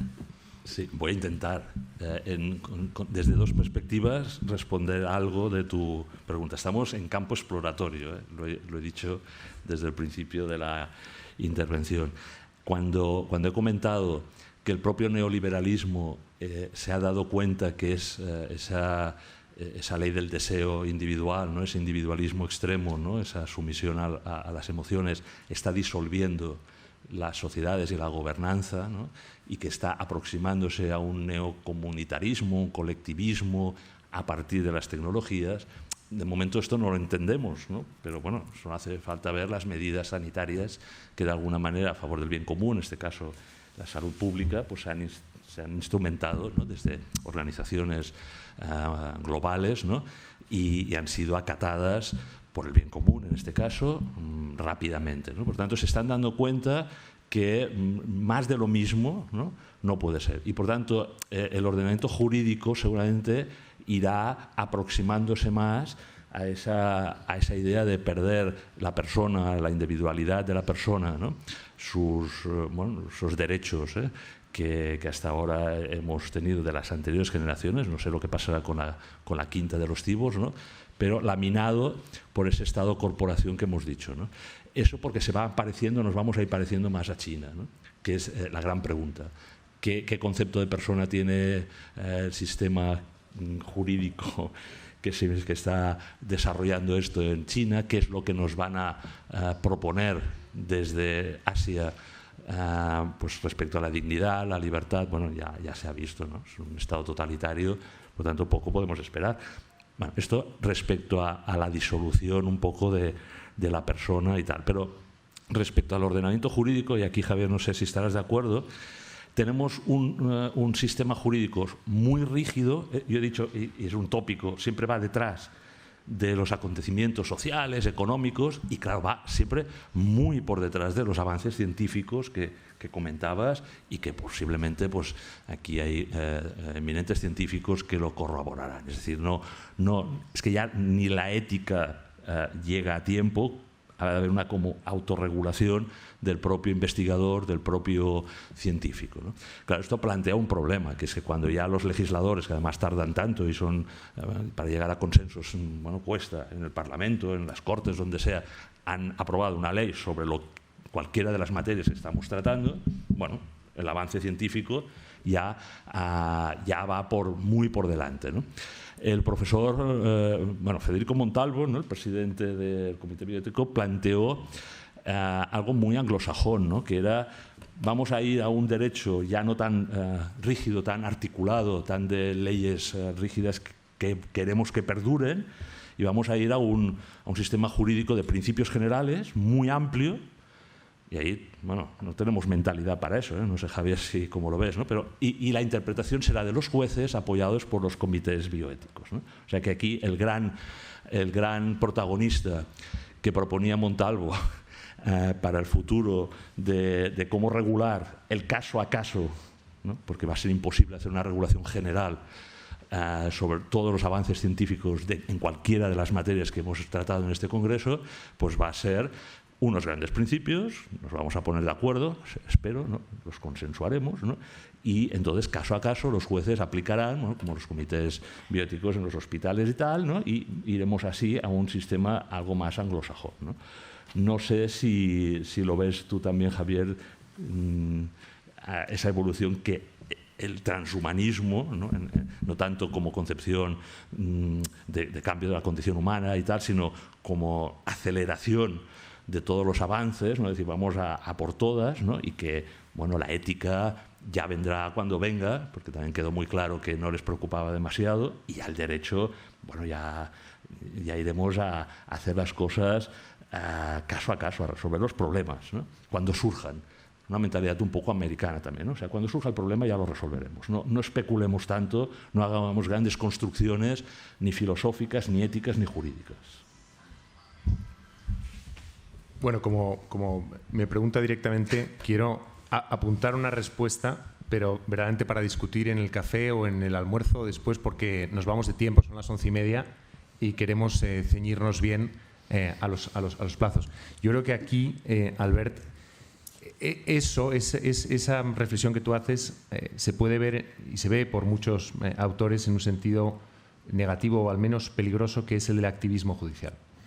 Yo acabo ahora de plantear dos sentencias que marcan jurisprudencia y en ámbitos geográficos inmensos, que son buena muestra del activismo judicial, de cómo es posible redefinir conceptos básicos que subyacen en ordenamientos jurídicos con unas tradiciones centenarias, con unos efectos inmediatos y desconocidos en gran medida por parte de la población que da legitimidad a esos jueces.